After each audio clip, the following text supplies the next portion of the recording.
the Lui Diaz podcast.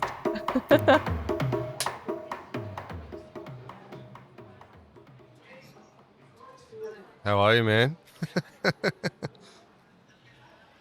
That means we just got started. Sick. Good, man. How are you? Yeah, good, dude. Really good. What? Oh, Just really good. No, I'm a bit sick, but I'm good, and my morale's high.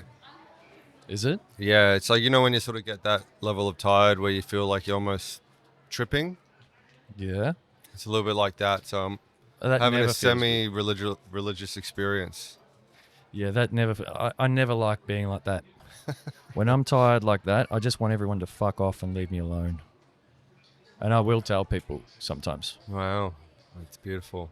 Well, yeah. I mean, we all handle it in different ways, and I don't handle it very well. No, I don't handle it well either, but I want to, so I want to be here, Okay. and it's good to be here. You're definitely my most enthusiastic guest. Man, I have a very monotone voice a lot of the time, Yeah. and people think I'm being sarcastic. Yeah. And they'll go like, I'll be like, "How are you?" And they'll say, "Oh, good, I'm doing the thing." And I'll be like, "Oh, wow." And they think I'm taking the piss, but I'm like, "Oh, wow." Yeah. But it feels insincere to, be like, "Oh." I know what you mean. Yeah. I know what you mean. Some people naturally have that in their voice, that kind of, enthusiasm built in, don't they? Yeah. You don't. No, I So it's don't. hard. But guess what? I have a gift for you. Oh, you do? On Well, that's very kind. chocolate for you. It's very So kind. when you're doing your toenails in the bubble bath, you can have a sweet little treat and think of me. I don't want anyone to get the wrong idea. I've never done my toenails in the bubble bath. This is from Coco Black. Wow. Honeycomb buzz. That's very kind. You're welcome, mate. That's really sweet.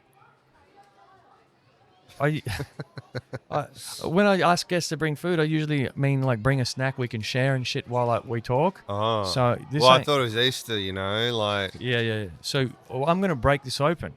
Go for and we it, can mate. just do it. I mean, I won't have any Why not? because it's too sweet. Fuck it. That was the brief. Oh, is that the brief? That is was it? the brief. Yeah. That was the brief. What I could do is I could make it look like I'm eating it and like go, yum. I know I need to On be more camera. explicit in the invite, but it seems like no one reads the invite. So No. if I was more explicit, it would be just more of things that people won't read. Yeah, you got to hold people's hands. Yeah. Well, some people anyway. But I appreciate this, and I'm going to have some, and you Yeah. don't need to have any. Don't worry about Hell it. yeah.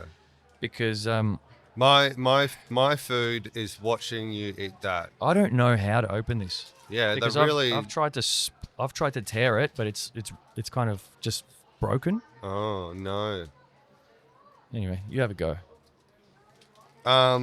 So yeah, man. What did you want to talk about? Because I can just go into my autistic topics if you want. Well, yeah, I did. There you want, go. Thank you. Yeah, I don't know, just you, I suppose. You know what? We met the other night. Where do we meet? We met We met at outside. the dark room. You were a bit wasted. You were heckling the show. No, I wasn't. Yeah, you were. You were like, ah. And then I was like, this guy seems like a character. You're delirious, bro. I was not heckling the show. I was sitting in the back, keeping my mouth shut. No, bro. Mate, you haven't slept in days. I can tell. I have slept in days. And I have witnesses You're- who can testify to this. you're thinking of the I wrong have. person. I've been to the dark show twice. Yeah, the first time. When it was like 6 people there. Yeah. So you're not in trouble, man. It's not a bad thing. You don't need to deny it. You know what's funny? Mm. That I've been accused of heckling twice now, Oh, yeah? but I was literally fucking laughing at the jokes. That's all I was doing. Yeah, it's so weird. These accusations come from nowhere, Twice. People got it wrong. All right. First one was Temperley. He's actually very funny, and he was good, and I was laughing so hard that I started kind of like breaking down. That's all right. We get fucking retarded kids coming past here all the time. We're gonna make this awkward, aren't we? Nah, it's fine. Just get into that flow state, man. Getting that rhythm going. So, man, Yeah, so I do. No. I'm not finished with the heckling bit. All right, let's go. Let's do that then. Well, you brought it up. I did. So how was I heckling? You just sort of like in a jovial way. You're like, oh yeah, like it wasn't like you shit. Well, I hate you. It was like no, hang on. happy Well, heckling. then we got to define heckling. Then let's define what is the definition of heckling? Can we say hi? Yeah. Say hi. Hello. Heckling is that. We just had it. That's not heckling. Heckling is just when someone yells shit out at the comedian. What did I yell out? I didn't have a stenographer in the room taking notes, man, but just sort of like kind of silliness. I never yell out at comedians. Or I might say, oh, yeah, fuck yeah, that was great, or more, or something like that. But yeah, I didn't consider. I never thought of that as heckling. Well, But yeah, I don't want to be accused of the guy that goes into rooms and heckles people. So maybe I'll keep my mouth shut. I mean, it was fine, man. I don't care. No, it's all good. It's all good. This is delicious, by the way. Yeah, I'm glad you like it, Thank dude. you so much. So welcome. This is, and so what? Happy remnants of our culture. I went to your true crime walking tour the other night, Yeah, thanks for coming, man. and I was very impressed. Well, thanks for inviting me. I was very impressed.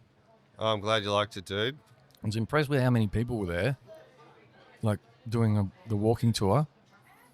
People like true crime. Not that that's anything to be super impressed by, but you know what?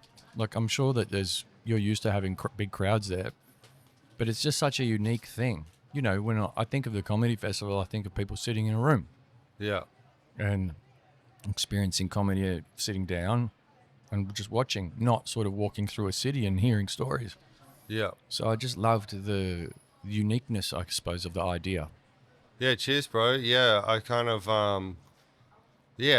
think that, one of the things that motivated me is that I think that in our culture, like what I mean is, all right, so we don't, in Australia, there's no like Australia Facebook, right? There's no Australian Instagram. It's just a global thing. Is that what you mean? Yeah, it's just a global thing. So imagine, the majority of people's media and information is coming from like American social media sites, right? Imagine in the 50s, you go to a country and you're like, oh, hey, so do you guys have a newspaper? And they're like, nah, we just let the Americans print it. You'd be like, you're fucking out of your mind, right? Yeah. And so I think that there's a lot of, originally I wanted to do a history tour because there's so much crazy shit that's happened that informs and kind of shapes where we are now that just completely forgotten ignorant. So one of the jokes I do at the beginning to kind of illustrate that as I go, I say there's, so many interesting stories in our culture that we don't know probably because the culture's so commercial.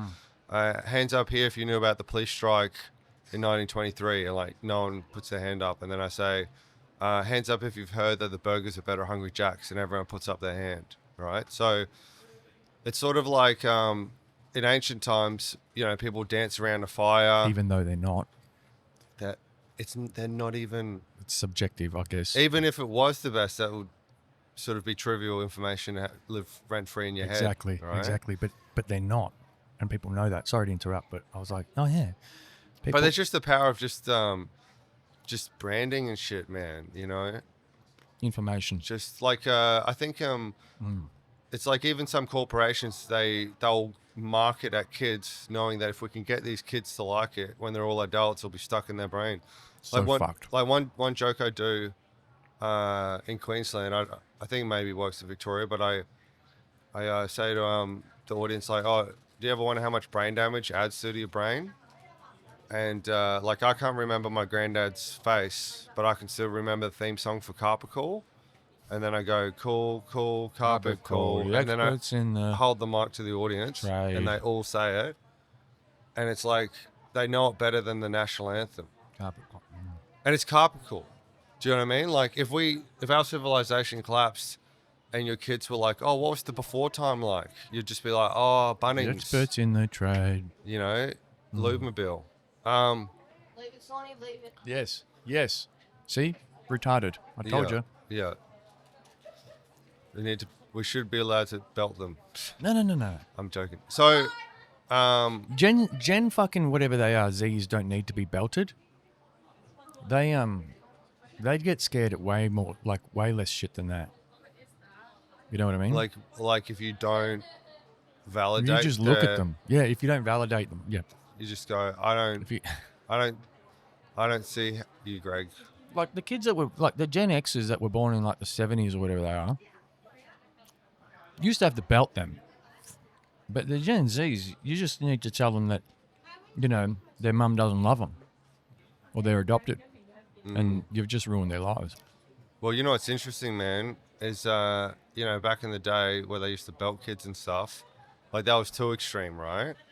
And but then it's That is like interesting. a psychological need is you need a need for like care and autonomy, right? And safety. So you're not safe if someone's going to come belt you for no reason. But then also you do need a psychological need for boundaries to not become an entitled fuckhead. And like it's identified in the psychology shit. That's a psychological need. There's like 5 for kids. That's pretty interesting. It is. And then this is my thesis, right? So, you know, like public transport, when, you know, you catch a train or whatever, and there's like kids just playing their stupid rap songs, really loud. It's not even just kids. Well, But yeah. And it's also like Darrows who've grown up Kids and Darrows. without a dad or There we whatever, go. Yep. right? So it's quite an entitled thing to do. Just going, I'm going to play my shitty rap thing and fuck everyone else on the train. And it's like my natural instinct is to go like belt them, but of course I'm not going to do that because I've got something to lose while the Darrow doesn't. Yeah. Do you know what I mean? Yeah. And That's so, true. like, I'll go to court or whatever, even though I would be a hero, Yeah. right? Everyone would stand It's up on the debatable. train and start clapping Yeah. as I'm just laying into Darren, aggressively going, your Daz. fucking music sucks, cunt. He hasn't been called Darren since he was 3. Days. Daz. Yeah. From Daz to Days. And My instinct is to go and ask them to turn it up. turn it up. Yeah. Hey, bro, can you turn that up? Can you turn it up louder? Do you think they get the irony? You know what would be good? Sometimes. Maybe if you get too into it that you weird them out. Yeah. Like you start dancing. That's the point. Take your shirt off and you're like, I'm in a rave. That's the point. Wow. That's the point. That's the point.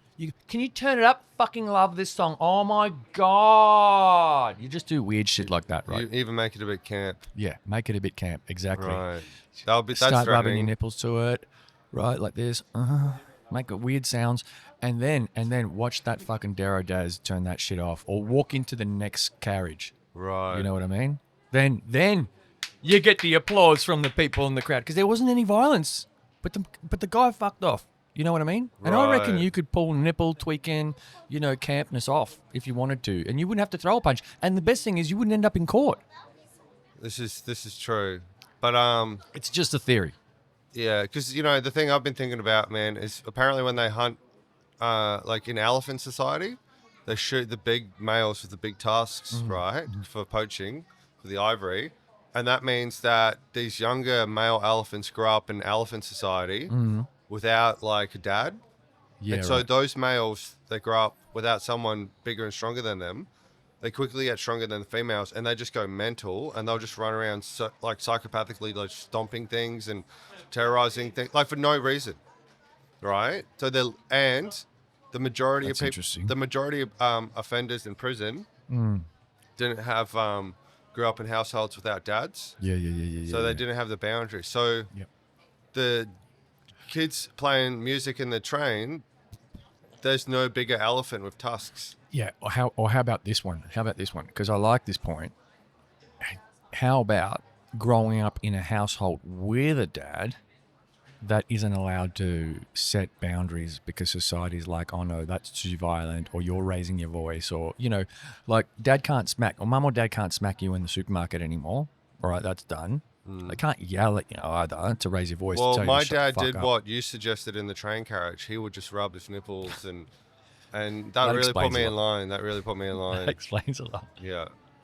But what I'm getting at is the kids that are growing up in households with dads are being fuckwits now because dads can't be the more dominant person anymore in the traditional ways. that make sense? Yeah, I think so. But I still think there's also like, you know, that some of the ideas is that temperamentally, you know, they reckon it's more likely that a kid's like, I want ice cream. It's temperamentally, it's more often that a mother would be like, okay, sweetie, you tried. Well, temperamentally, dads are more like, well, I don't care. You're not getting ice cream. You didn't eat your peas. What do I care? Do you know what I mean? And so it's that thing where it's like, and it happens in relationships all the time. Like, you know, it's a bit of a gendered thing, but you know, it's a bell curve thing. But it happens all the time. Like, do you ever come across people where like someone is being enabled by their partner or friend, so that person will go around and like alienate, get fired from work, and then their partner or friend will be like, "Oh my God, it's so mean what Greg did to you," because they'll get suckered in to wanting to soothe them for their bullshit. Yeah. Yep. Because it's like, also if they don't sort of like soothe them for that, that other person might be angry at them, so they'll become like a people pleaser and an enabler. And then the other extreme of it is being a tyrant, where you're just like, you're a fuckhead, you're always late for shit, you're a fucking idiot. You know what I mean? And so it's about balancing that. Yeah. That's hard. Because You have to use your frontal lobes. You can't just react, because all those like enabling reactions or like tyrannical reactions, they're all like amygdala fast responses. They're automatic. You know what I mean? And I'm trying to learn how to override it, you know, like, because I'm more on the tyranny spectrum. Like the other day, my partner, like, I had a phone call with her, and I was in Adelaide, she was in Brisbane, and then she was like, just at the end of the conversation, she just started like saying nice things about me, and I'm like, and I was just, my first reaction is like, what are you doing? yeah. How could anyone say anything nice about you? Well, it's not even that. It's like, why would you? Like, this isn't efficient. Like, what's this got to do with anything? Yeah. But then it, like, I had to use my brain to see, oh, she's trying to connect. Yeah. Good for her. Yeah. You know? Yeah. I get you. No, I'm impulsive as well. I have a history of impulse that's just fucking, Oh, yeah. Can I tell you a couple theories on that? please. So one theory. Well, first of all, one theory I've got is like the ADD thing, right? Yeah. So, you know, if you're in a chaotic household, it's very hard to pay attention, right? So, like, my mum was a heroin addict. I remember one time she like threatened to kill me and my sister and herself. And then I just had to go to school the next day. I was like maybe 9 or 10 or something. Shit. Did you tell this? You told? I said it on stage, but it's a rings a relevant bell. point. Because it's true. It's true. Fuck. And then I had to go to school the next day. And then it's like, no wonder I can't spell. Do you know what I mean? Because the teacher's like, sound out, dissociate. Yeah. You know, Shayne. Was that the word? Well, Was that the memory? sorry? Sorry, I'm just saying. Did that actually happen that day at school? No. She didn't actually say dissociate. All right. That's a fucking hard word. I'm just saying. Yeah. Or like a maths question, like, Shayne, if your mum kills herself, you and your sister, how many people are left in your family? Right? And then and then my other theory here with some of this impulsivity is, you know, you know how people go, oh, trauma, that's the new buzzword, right? Yeah, it is. And Trauma bonding. Fuck, what is that? We can delve into that more, but that's the enabling culture, I guess. Yeah, it is. There's no big elephant on the train anymore. Yeah. But continue. Yeah. So with PTSD, right? PTSD. PTSD. This is how it works, right? So there was a guy who got attacked by a bear somewhere in America. He was hiking, and it was like quite a savage attack. Like he like kind of fought it off. The bear ripped off his face, so like all this skin was hanging down here. Yeah, and he thought he was going to die. And he had a gun in his bag, but he couldn't get it out in time. But he thought, oh, I could get it out and just end this now, so I don't have to be in pain. But then he's got a wife and daughter, and he's like, oh fuck, I'll try. So he wraps up his shirt to like hold up his face, like he kind of makes a little bandage, and then he kind of crawls near the road, and it just passes out, gets rescued, has all this surgery and shit. Anyway, so he's got like real bad PTSD where like his face is kind of stitched back, and he can't quite close his eyes. And, you know, so insomnia from the PTSD and stuff. So couple years later, his daughter's like now like 4 or something. He's lying on the couch having a nap because he can't sleep properly, but he can't quite close his eyes properly. So it's just like, you can't. So they get home, the wife gets home, the daughter gets home, daughter runs up to the dad. It's like, Dad, doesn't know he's asleep, jumps on him, and that triggers the PTSD. Right, so his brain's gone into like fight or flight mode, there's danger, and he like throws his daughter across the room, and he's going, the fucking bear's here, we gotta get out of the bear. And it takes his like wife like a good 2 minutes to convince him that the bear's not actually in the environment, right? And so now he knows that there's been a bear attack. His wife knows there's been a bear attack, and he can explain to his daughter, honey, I'm sorry I threw you across the room. I've got the PTSD from the bear attack. Very sorry, sweetie. Are you okay? So they're able to repair that conflict. Now, what happens with, trauma is often people will have reoccurring sort of psychological injuries. Sometimes before the age of 2, before your long-term memory kicks in and you can kind of remember shit, where you might experience abandonment repeatedly. So a young infant being left alone crying and there's no one there, or they're being the last to be picked up at school or neglected in that way, and that's reoccurring constantly, it's very possible for people to have a full-on fight or flight reaction where they think someone's going to abandon them, that they're not conscious of why they're having that reaction or why they believe it's happening. And that will pop up in relationships. So what I mean is they'll have trauma response, right?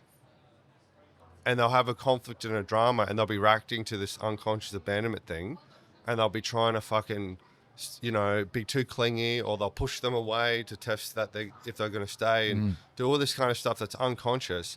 So imagine it's like having the bear attack, but it's an unconscious bear attack.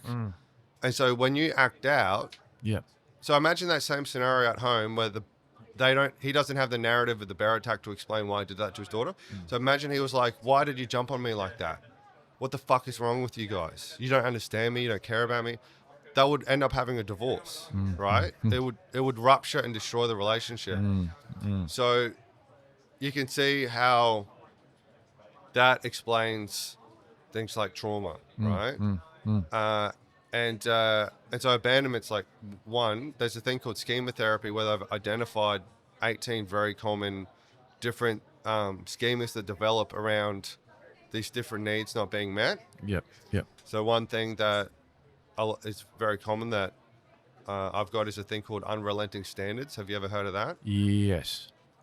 That's, I think, something that I have struggled with in the past as well. Although I haven't been diagnosed with anything, I've just been like, fuck it, nothing's too good for me. What the hell's wrong with me? Well, you know what's funny about that with the Unrelenting Standards? It's like a schema that society will reward you for having. So if you feel like a workaholic and you're just going to work, it's like no other schema will you get a pay rise for. No one's going to give you a bonus for your abandonment issues and be like, please have the corner office. Here's a bonus. Would you like to be the CEO with your So This is really interesting. Just as neurotic, but it's like you get validated for it by society. Very much linked to the conversation I had with executive leadership coach Christy Russell. Oh yeah, like episode 62, I think that was. She talks about this. Oh, cool. We were talking about. I was talking about, like the fear of failure that these executives have, and the lack of humility in that corporations have in general, and corporations are run by people. So these leaders, they don't bring humility. They never know how to say sorry. They just know how to say profit. I'm like, we were talking about, why they don't. Why they work so hard, why they, don't ever want to admit when they made a mistake. They only want to talk about their successes, or even if those successes are sort of made up. It's the bear attack. I mean, does they think if they say that they made a mistake, the bear's going to run in and rip their face off? Yes. Yeah. And plus, and then she said also society rewards that behavior. And also like people's like... David Rose says it as well. What does he say? David Rose talked about a very similar point. Oh, okay, cool. This is coming up a lot, basically, is what I'm saying. It's making a lot of sense coming at it from people coming at it from different angles. Yeah. Like you're coming at it from another angle that I hadn't heard before, but I'm like, you're hitting the same point as Christy and David, Yeah. just from another perspective. Yeah. And it's really interesting because it's so true because of the point that you're making, that there's that schema, I think what you call it, that schema is one that you actually get rewarded for, but it's actually a trauma response, Yeah. Yeah. which is fucked. And what's interesting about these We people? get rewarded for a trauma response. Yeah. Which is wild. Yeah. Yeah. Imagine if you were rewarded for thinking the bear's breaking into the room, and you get a lollipop for it. And then the other thing that's interesting about it is with that schema, Unrelenting Standards, the way it shows up, right, in relationships. So there's 3 kinds of unrelenting standards, right? There's like a weird cleaning one. I don't know if you met people where they have to. That was my ex. All right. Yep. So that's common. I'd never met anyone like that before Yeah. until I met her. Yeah. So that was interesting. Yeah. So that's the one that's interesting. Another one is social status, right? So, and then the final one is like achievement. So I'm more in the achievement one. Same. That's who I was raised by. But I'm not so interested in the social status, at least not in a way that it's like, I don't think it's running me. Yeah. And, Yeah. but I see it in other cunts that pisses me off. Right? Yeah. And then- I think that's the most toxic one, just quietly. Well, it's so empty, right? Yeah. But I'll give you, but often, But that's okay for me to say because I don't identify with it. But so often- I'm just being a cunt. often they go hand in hand, right? Yep. And what's funny to me is like a good example, right? Elon Musk, right? Did you see that scandal where he started streaming himself playing a video game and he claimed to have the number 1 account for like Diablo or I something? think it was Diablo that he talked about. Yeah. Yeah. So he had the character thing with the highest thing. And so very quickly fans of that game, the nerd community around it were like, he doesn't know what he's talking about because he was like playing the game, streaming it, doesn't know what any of this shit does. So he's obviously paid someone to grind to get it to the highest account so he could sit on it and portray himself as having the highest score in this game to feed That's wild. the unrelenting standards. So this is the funny thing about unrelenting standards. There's a constant illusion that people have that, if I improve the thing, Yeah. they if they gain some sort of status or whatever, they maybe have a temporary moment of relief or dopamine hit. Yeah. But it's never enough because it's black and white thinking, right? So what I mean is it's like playing handball against the wall, Yeah. right? Like you can keep going, eventually burn out. You're never going to win. You're never going to beat the wall. You're never going to beat the wall. Yeah. And then you're going to burn out. Yeah. You're going to procrastinate. You're going to potentially self-soothe with substances or other maladaptive stuff, and procrastinate or whatever, and then you're back onto it, and then you cycle through those modes. But like the absurdity of it, the Elon Musk thing really highlights to me how unfulfilling it is. So, dude, it's not enough for you to be the richest person in the world. Yeah. It's not enough for you to have a fucking a reusable rocket and all that kind of stuff. That's not enough for you. And to have 13 children and like supermodel partners and all this garbage, and then have hang out in the Oval Office with the president. That's not enough for you. You also got to have the highest video game score. Yeah.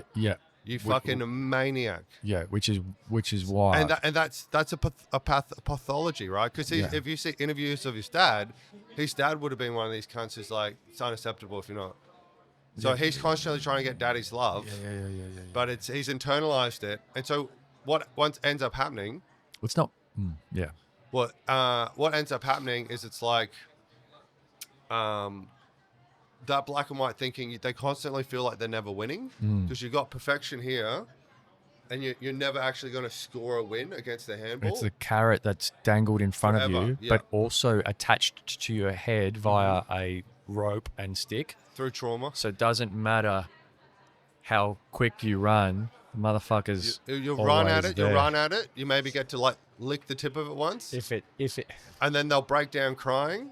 and then they'll get up and they'll run again. But it's attached to your own head. And then this also happens, not only you're hypercritical to yourself, you'll be hypercritical of others, right? And like, for example, in relationships, I don't Flashbacks come. Look. I don't know if you find this, man, but in relationships, it's like, oh, do you like her? Yes. Is the lovemaking good? Yes, it's the best it's ever been. Would you like to hang out with her in any social situation ever? Yes. Is she a nice and good moral person? Yes. Is there a chance you could find someone better? Yes. Okay, well, burn it down and start again. Right? So it's like the thing of like, not only can you not get the carrot, no one in your life can ever get the carrot good enough. I can't relate to that last point. Okay. Yeah. Yeah, there's something the different, the unrelenting standards though I can relate to. I just, that last point, burn it down. Probably I can. I just think I'm sort of, it's a murky layer for me that I haven't yet connected with. Right. That last one. I reckon, yeah, I think that's maybe what I do. I think maybe that's what I do. Well, Maybe with I do partners, burn it. like, how do you go in relationships? Well, I'm not, well, yeah. Do you often It's been kind ve- of it's wonder been- if you could get someone better? Or No, no. Do you ever feel not anxious? necessarily like that. I've never put it as like someone better. No. I like my women, and we get along good. Sometimes it's just like I get bored, and I'm like, Yeah. fuck. And then that chick across the room's checking me out, and I'm like wondering what it'd be like to just FOMO. be with her for a bit. FOMO. Yeah. Not that I don't love my woman. Yeah. And plus, her and I got history now, and I love her. Yeah. She's special. Yeah. But right now, over there, It's different flavor of ice cream. It's tricky, man. is You the- know what helps me with that? Right? When I see that thing, because, you imagine like, you imagine all the good things. You never imagine arguing with them. Yeah. So That's what I do. Yeah. That's what I do. I'm like, Yeah. oh, she's a fucking pain in the ass for Yeah, someone yeah. else. Like, I'll see a Colombian booty walk past, and I'll be like, God damn. And then I'll be like, I bet she's the biggest fucking headache. That's what I start telling you. myself. You can't even watch the same shit. What do you? I don't want to watch this. Yeah. Yeah. I have to have arguments with women in my head for you, honey. That's then I manipulate my partner by saying that I was arguing with her booty in my mind for you. Yeah. And this relationship, this is what maintains it. I never talk about it. Happy Valentine's. This episode will be out about next Valentine's Day. so- Yeah. Oh, that's pretty interesting. Yeah, I never thought about any of that stuff. And then the other thing is, man, so, okay, you got these 18 schemas, right, that are often completely unconscious or never dealt with or whatever. Where did you? Sorry. Schema therapy. Scheme. I can send you links and shit if you want. Yeah. Okay. And,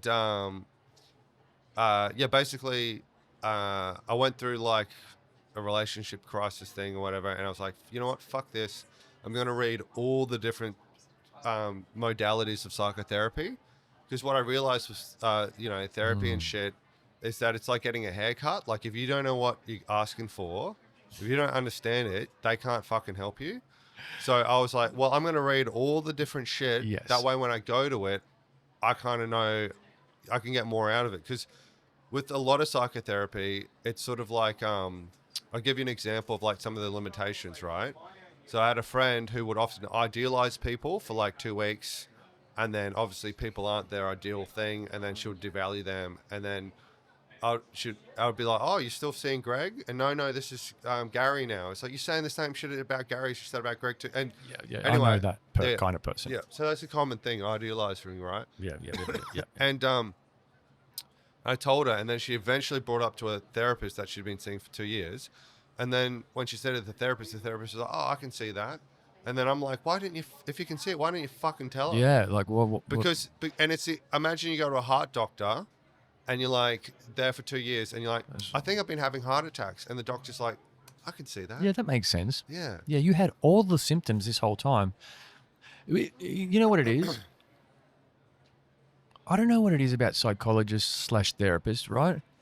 But Yeah, I'm with you. but I just got to check, make sure that's all right. I can run to my next gig.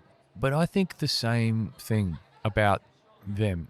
Sometimes I'm like, hey, mate, I'm doing all the talking here and I'm telling you all the whys. Have you got anything to offer Like, are you fucking here? Or am I having to self-diagnose and do all the fucking hard work for you? Because honestly, I reckon that you just want me to come back for those 6 more sessions. And then 6 more after that. Because I'm a payday. It's big pharma, man. If you're a therapist, the last thing you want to do is help someone solve their problems. Well, I mean, I get You don't what want you're to saying, kill bro, your own yeah. customer base. Yeah. For sure, man. But it's also that thing of like, I went to a guy and I'm like, all right, so what do I, this is before I went and did all the shit myself. I'm like, okay, what do I read? What do I do? Because also, I hate the idea of like, I like to, maybe the upside of some of that traits I was talking about is like, well, I want to get shit done, right? And so it's like, well, what do I go read? And he's like, look, you can read whatever you want, but what we do it in here. Anyway, I went and read a bunch of shit. And then I came back and I just listed all this shit that was going on with me. And he kind of looked up like with a shock on his face. It's like, how did you figure that out? It's like, in those fucking books you told me not to read, you fucking idiot. You know what I mean? It's, anyway, it's, No, I get it. We deviated a little bit from the, but the bear thing, what I was going to say is that in relationships, sure.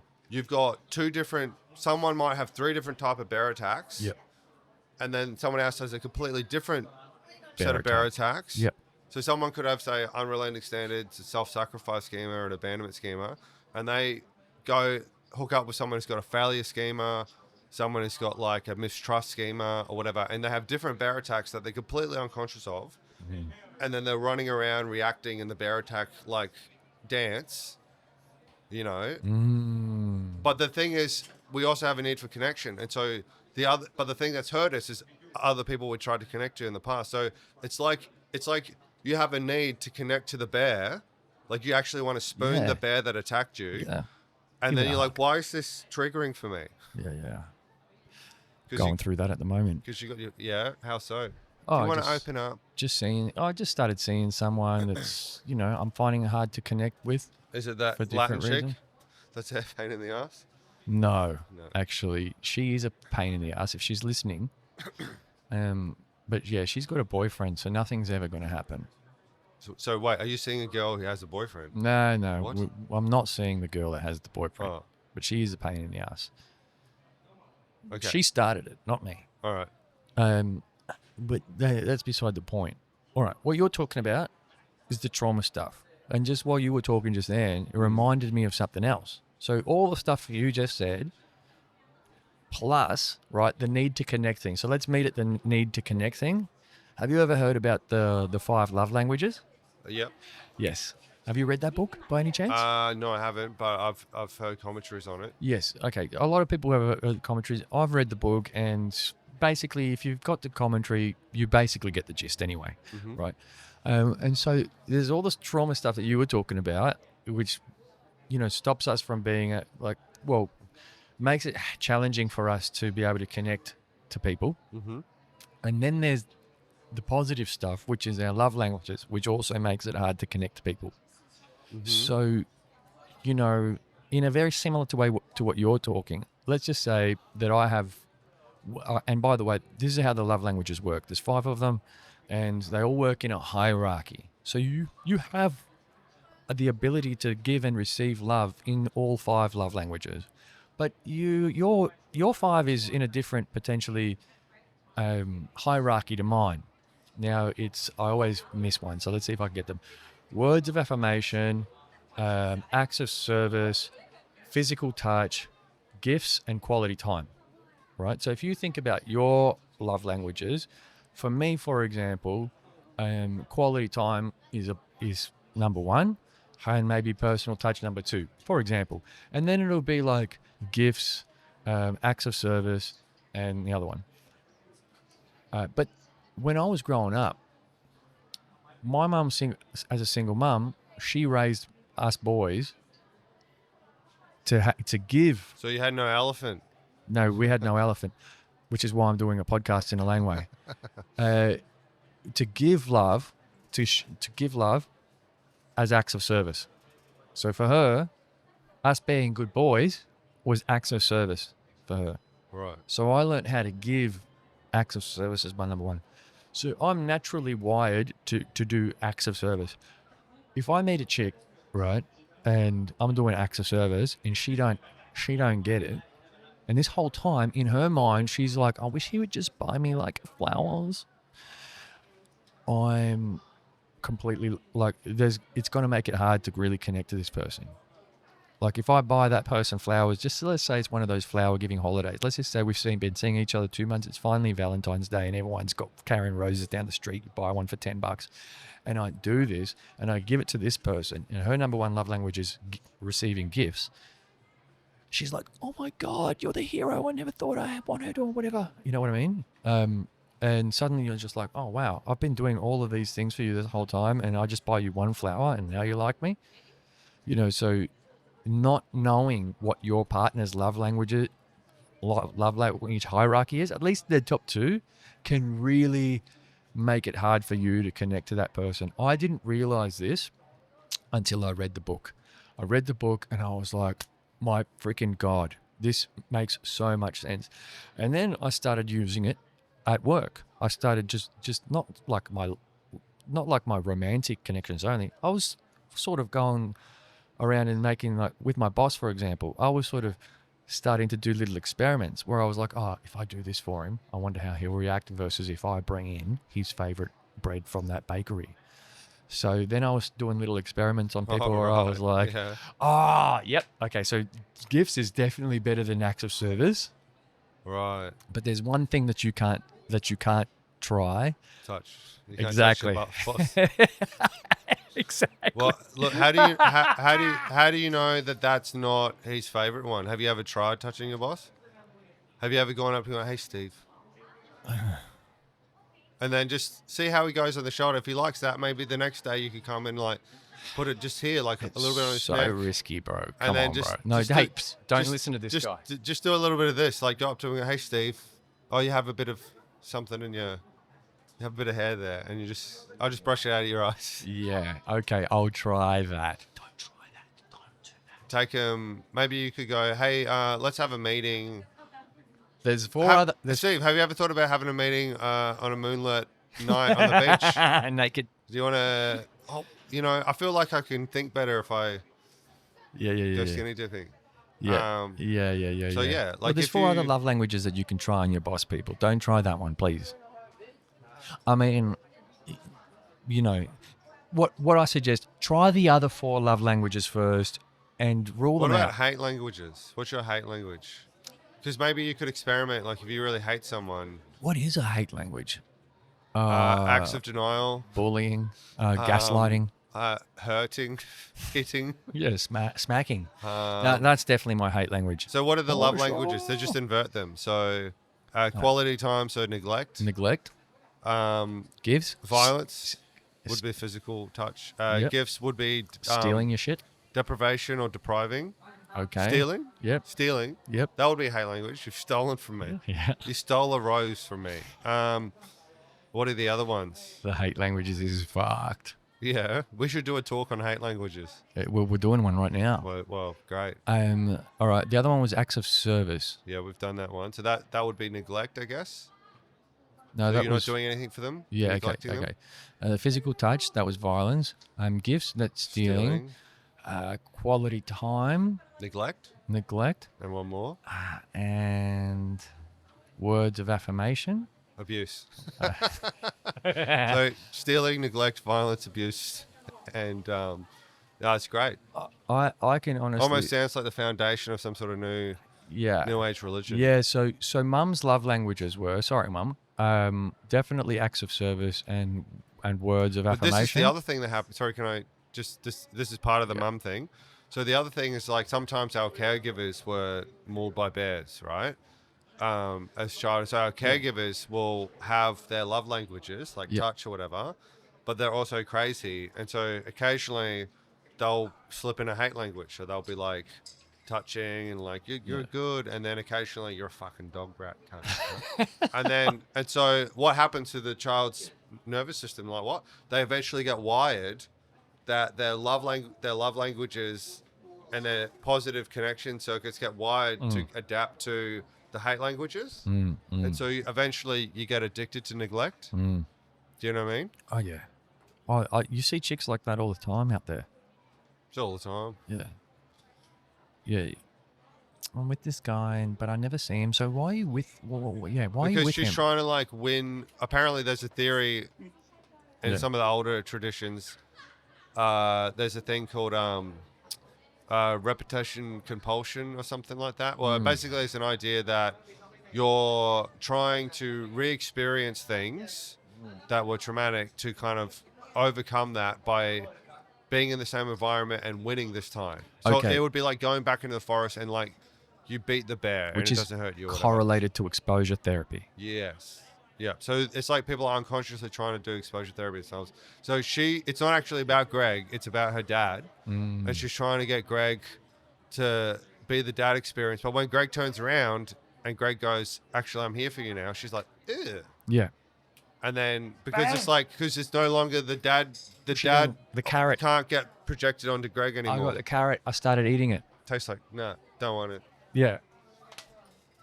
This is deep. Hey, when's your show, by the way? I It's just 3:30, so we got like 25 minutes. Yeah. Okay. Yeah. Imagine where we can go in 25 minutes. We'll have a Have a look at that. breakdown. Have a look at that. Have a look at that. Over there, the guy in the wife beater. Did his kid? Is that sweat or did his kid pee on his back? I mean, if I had to guess, it would definitely be a hate language. Did you see that? Yeah, I think it's just a sweaty man. You think? Yeah, Because that's. I mean, maybe we can hope it's piss. You know, Yeah, I just couldn't help myself. I've just never seen that before so conveniently. It's a big size puddle too. You know what it I mean? is. Well, that's why I think it's sweat, because it's like, how could that kid piss that much? It That's could be not both. That's It not could a be lot both. of pee. It could be both. Bond's wife beaters Or are. maybe this is a new fashion thing, and they designed the new Bond's wife beaters to have that look. I don't think we can call them that anymore, by the way. But I don't know what his new name is. Partner beaters. To be more inclusive. That's so dark. That's so dark. That wasn't me heckling you, by the way. Oh, I thought that was funny When? just now. Oh, that's not heckling. Heckling. That's all I was doing at the show. So people for some reason have weird ideas about what heckling is. Like Yeah, I people, like think when so. I talk to the audience and I go, "Oh, hey man, what do you do for a living?" Like people say stuff like, "Oh, you're heckling me." It's like, no. I was talking to you. If you're yelling at me, that's heckling. I think you're proving my point from before, but anyway. We started this thread by talking about your walking tour, Yeah. right? And you were explaining that History, blah blah blah, Yeah. identity. Yeah, man. So I just think there's like one, there's this mental healthy shit, right? And then the other side is like the history stuff, right? Mm-hmm. And so with the history stuff, it's like the way human beings organize. It's like we're very good at mimicking each other and, you know, playing shared games and all this crap. But we'll often organize around shared narratives, right? So, like, you know, building the pyramids, you know, they had to buy into that spooky shit that they were into, right? You know, the Nazis, they had to fucking get into their crap, or, you know, America, the Constitution, liberty, whatever. Yeah. Red China, you know, communism, right? They had to believe in that shit somewhat. I mean, there's material incentives and stuff, but anyway, the shared narratives people get organized around, and I think there's not a lot of shared narratives, you know, and so. Well, you think the shared narratives have become totally commercial? Well, there's that. There's like a complete like erosion of anything like fucking sacred. Yeah. Not like you know, it should be sacred to have your fucking mind space, right? But like, you know, in your home, you've just got this thing that's like Bunnings Warehouse. Yeah, it's fucked. The lower prices is just a bit, you know, and there's so much like that technology to transmit ideas is so fucking powerful. We could be transferring like, you know, the most, like you see billboards where it's like fucking come down to carpet call or whatever. And there's like, you could have that same image, but you could have like the most profound Socrates quote or whatever, you know, about like, all I know is my own ignorance or whatever. And then you have people driving around going, oh yeah, right. But so we could do all that, but instead of doing it, we're just like, come down to the carpet warehouse, carpet call, Yeah. carpet call. And you know what I mean? It's Yep, like, Yep. I do know what you mean. yeah. And so Yeah, and so just like it's like not only is like I want surely the memory space in my brain, like there's somewhere there's encoded in my brain Bunnings Warehouse that's stuck in my head that is living paying rent free. Do you know what I mean? It's living rent free in my brain. I have to pay rent every fucking week, right? I have to, and it's increasing. But never have I tried. I want to send an invoice to Bunnings Warehouse and go, mate, this is for the fucking rent in my fucking head. I can't evict you out of there, no matter how much I drink or smoke or whatever. Yep. So they pay me. No, but they pay the television network Bunnings Warehouse. to put that into your head. Without so my you've consent? got to sue Channel 9. Without my consent. 7. Well, you consented as soon as you bought a TV and stuck it in Maybe your the house. cunts were wearing the alfoil on their head. Maybe they were like half right. You know, that's a spiritual condom. Yeah. They're trying to stop Bunnings Warehouse going into their skull. Yeah, intellectual condom. Yeah, for sure. You know, it's an interesting point, and I attribute, like, when I look at our current history, I attribute the beginning of decline of our civilization to around the same time as the television entered the household. Yeah. Because that was the beginning of the end because of all the stuff you're talking about.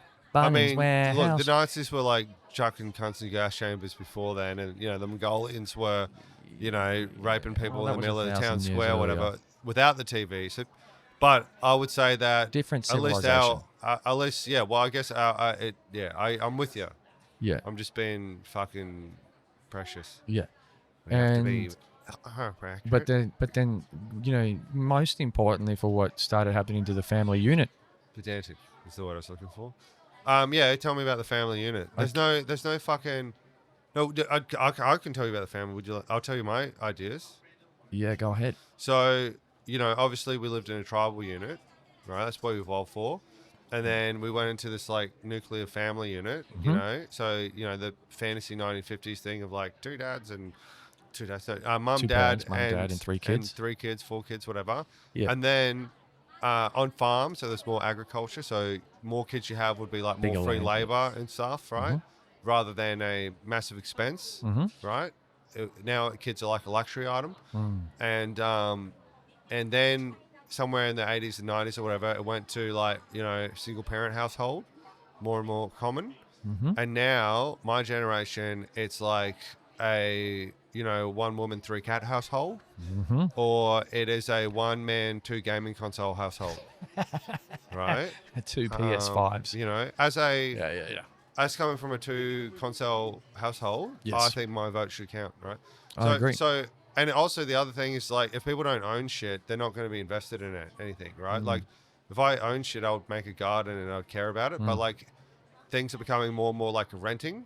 So I don't give a fuck about my neighbors. I'm not going to invest in that. I'm going to be gone. I don't care about the neighborhood, right? And so, and then you take that to relationships as well. If you sort of living in a community, you're kind of more invested. Oh, I don't want to, I'm investing in Gary's prospering. But if I'm just sort of like moving around, people are just this like, I'm just renting relationships. Yeah. That totally makes sense. Yeah. No, I can relate to that. But then, but back to the nuclear family thing, about that time when the TV came in, and instead of people talking to each other at the dinner table now, whatever propaganda's playing on that little box is now intercepted conversation. Who needs quality time with, your siblings and stuff? Because I know if I got hit by a car, like if I have a car accident, right, and I'm driving by and, a truck hits me, I don't want to have flashbacks to like my precious moment with my family. Or if I'm sick enough with cancer, I'm going to be like, fuck, I wish I saw more ads. Like when I die, my life flashes before me. I want to see those beautiful moments where Bunnings Warehouse. I want that to flash through my head as I'm like, have this part of as I fly out of the window. Yeah, well, no doubt you're going to, because I think you've said Bunnings Warehouse about 20 times this recording, and I think it's definitely the irony is now I'm actually spreading that into people's brains. That is an irony. But the other irony is actually I need to thank my recent sponsors, Carpet Court and Bunnings Warehouse, for this, for enabling me to do this. appreciate your love. You know what? You know what I'm we're going to not do? smart. When next time I'm on the train and those idiots are playing their stupid rap music, I'm going to go on there and I'm going to play and just turn it up. Du-du-du-du-du-du. Yeah. Yeah, you know the 100%. jingle. Jingle. Yeah. Du-du-du-du-du-du. Yeah, well, oh man. Because, you know, like we used to like dance around the fire and shit. So, family unit. So, I would say that the family unit's a breakdown of the tribal unit, Yeah. right? Yeah. Right. And so, like, the pressure even in the family unit, it's quite a lot of pressure with partners. Like, a partner, this isn't my idea, but it's a good idea. Yeah. I think I saw it on a Bunnings Warehouse billboard. They said that, like, your partner has to be, like, almost like a small business manager with you. You manage finances together. They have to be your fucking therapist. They have to be hot forever. They have to just meet all your sexual needs forever. And That's a lot of pressure. and I mean, could you and your best friend, they have to do all those things, you know. That's a lot of pressure. That's all, and over years and years. But so that is a lot of pressure. But potentially in the tribal environment, you know, you'd kind of like you'd have, I don't know, it's easy to do the noble savage thing or whatever. There's problems there, but like it's a more the burden, you know, of child rearing is like you just pass it around, you know, you get bored of it. Oh, you have it for a while. But instead you just have to like you're just like locked in with this person that you don't really know because you've never known each other under the stress of that. And then you have to raise that thing.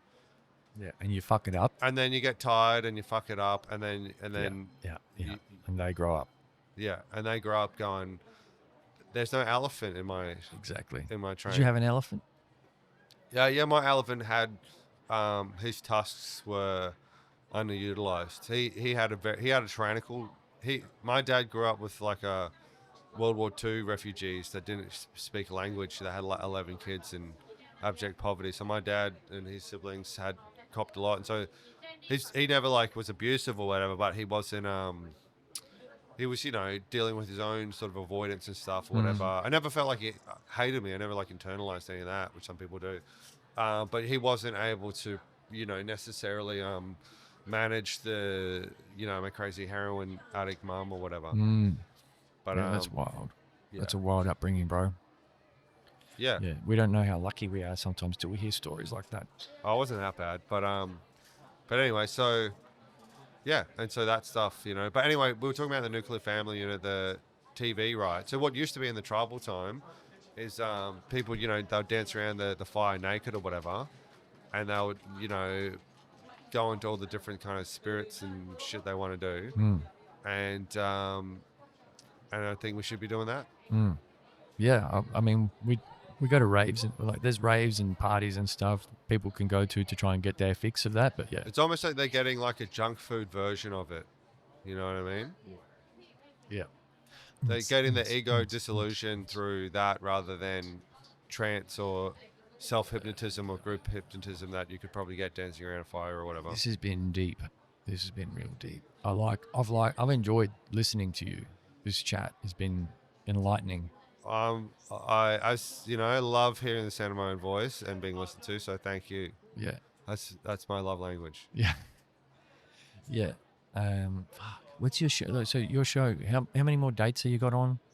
So the walking tour just tonight and tomorrow, and Yeah. then, but I'll be back in like for the Fringe to do a new one. That's in October or And something. I'm also looking to do that's in October, so like the 1st to 20th, I think, and then I'll be looking to do the a comedy show called Wolves. Well, basically, I do a stand-up show all about how sociopaths manipulate. So the other shows that I've done was about communication, about how people are like passive-aggressive or assertive, and how you can communicate your needs effectively, how you can balance both being truthful. It's about the balance between like if you got enabling and tyrannical over here, if you got like connection and truth over here, it's often a false dichotomy people feel they're in.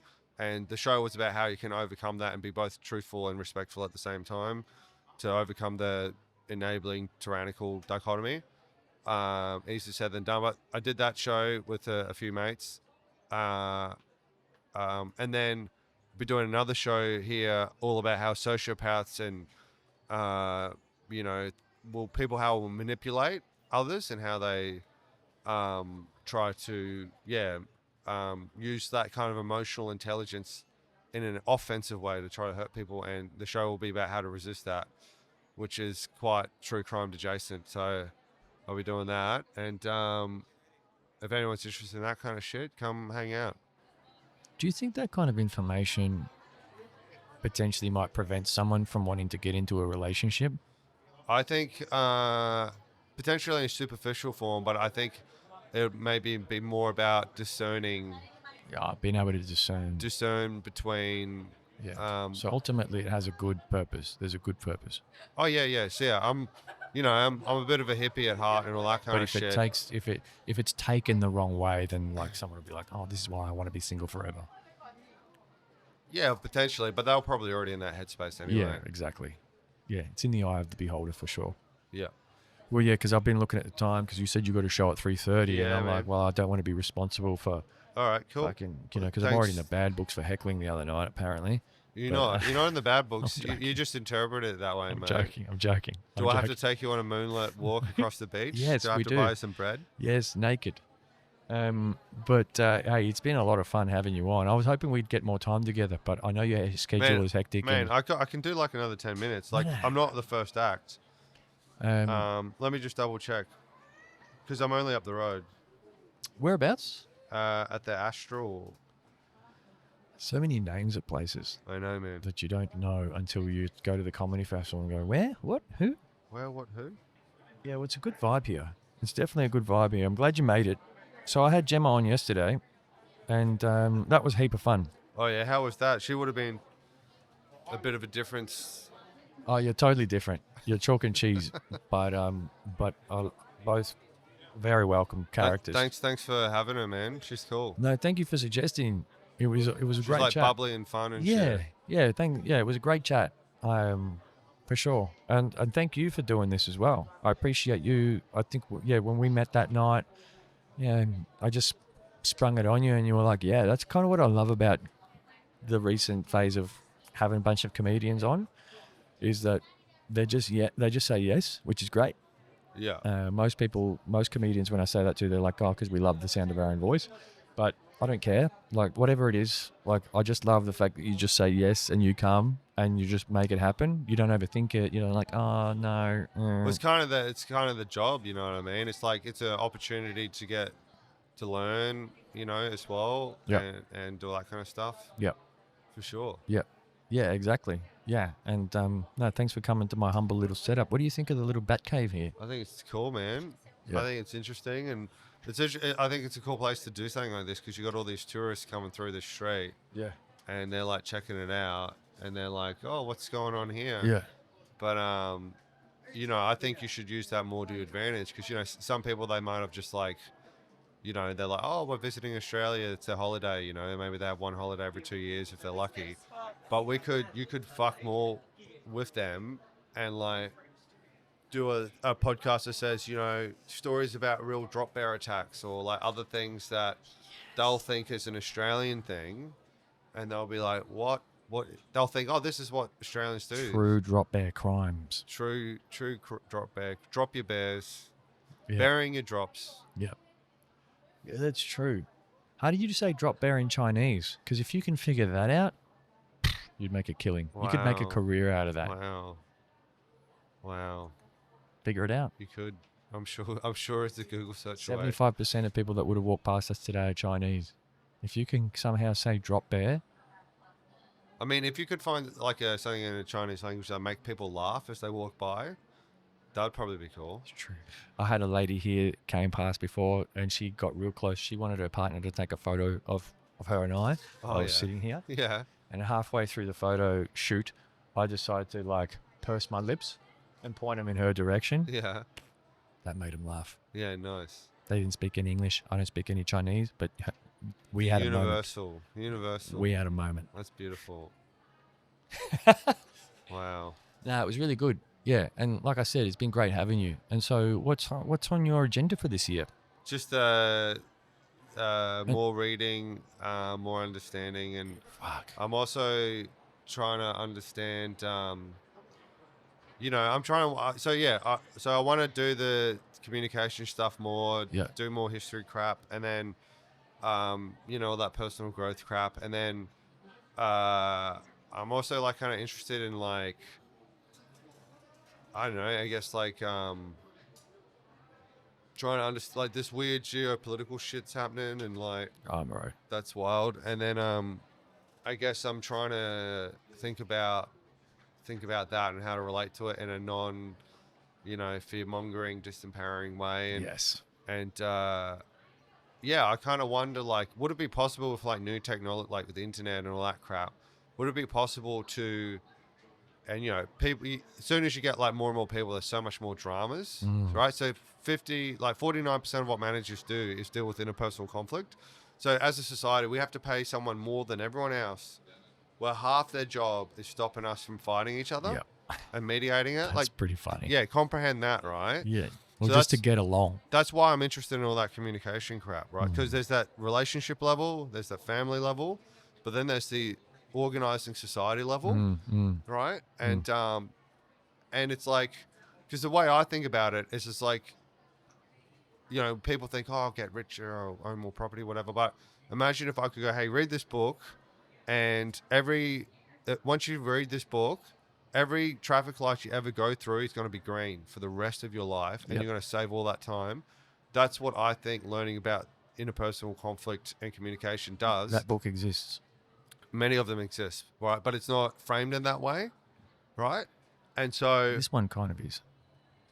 but and also people don't think about it in terms like, you know, my generation, the millennials or whatever, you know, there's so much fucking, you know, drama with, you know, identity politics or whatever, but none of it has anything to do with how people can cooperate and organize, and has nothing to say about interpersonal conflict or conflict resolution. It has nothing to say, because it as a tradition isn't from psychology. It's from sort of this like kind of post-Soviet Union Marxist sort of mutation-y shit with Foucault and the Black Panthers, and just it's organized through that lens. And then it got into the academia, and then we're like, and it just actually creates more drama and idiot. You probably owe fucking, you know, half of Trump and all this right-wing shit to that crap, alienating, pissing people off, and eating at the left, right?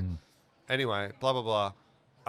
And it's super seductive because you can be like rich and all this stuff, and you can offload any shame or guilt or obligation by going, well, I'm this identity thing, and so I get a free pass and a lollipop and a biscuit, and I can push all the shame and project it out there and be part of the in group or whatever.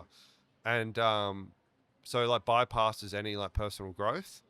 And yeah, and so I hope that with the history stuff, about the more nuanced narratives, the shared narratives that you can organize society around, and with the communication stuff, I wonder if it's possible to also use the internet to get technology where you can, I mean, maybe this is a bit utopian or occulty or whatever, but would it be possible to use that technology to kind of get people who value this sort of interpersonal shit, where you can kind of go, all right, we can babysit for each other, we can like just basically like do more peer-to-peer shit to get the economic stress of living in modernity down, and allocate resources a bit more horizontally without necessarily requiring the sort of, I don't know, It's called a tricky. hippie commune, bro. Yeah, I know, but it's also like that's dangerous as well. Yeah, well, that's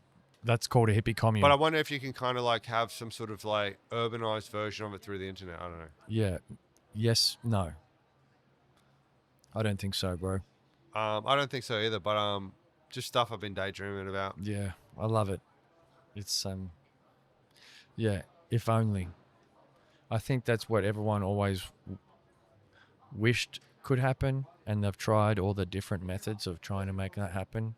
Well, I also feel like the people who do it are probably also the outsiders, you know, like people who are making those kind of communes were like, probably came from like, they were raised by two bears, you know, and the other people who had their shit together, like, oh, well, mum and dad were good and they prospered and I'm good now. Yeah. But, yeah. Anyway, Mind blowing. Thanks for your time. No, no, thank you. Thank you Cheers, for cheers, bro. allowing me onto your podcast today, and it's been great getting to Man, know you. anytime you want to come here on my podcast, just yell at me while I'm on stage. Okay, yeah, and neglect you a little bit, Yeah. and yeah, well, voila. Voila. Thanks, bro. Cheers, dude. Woo!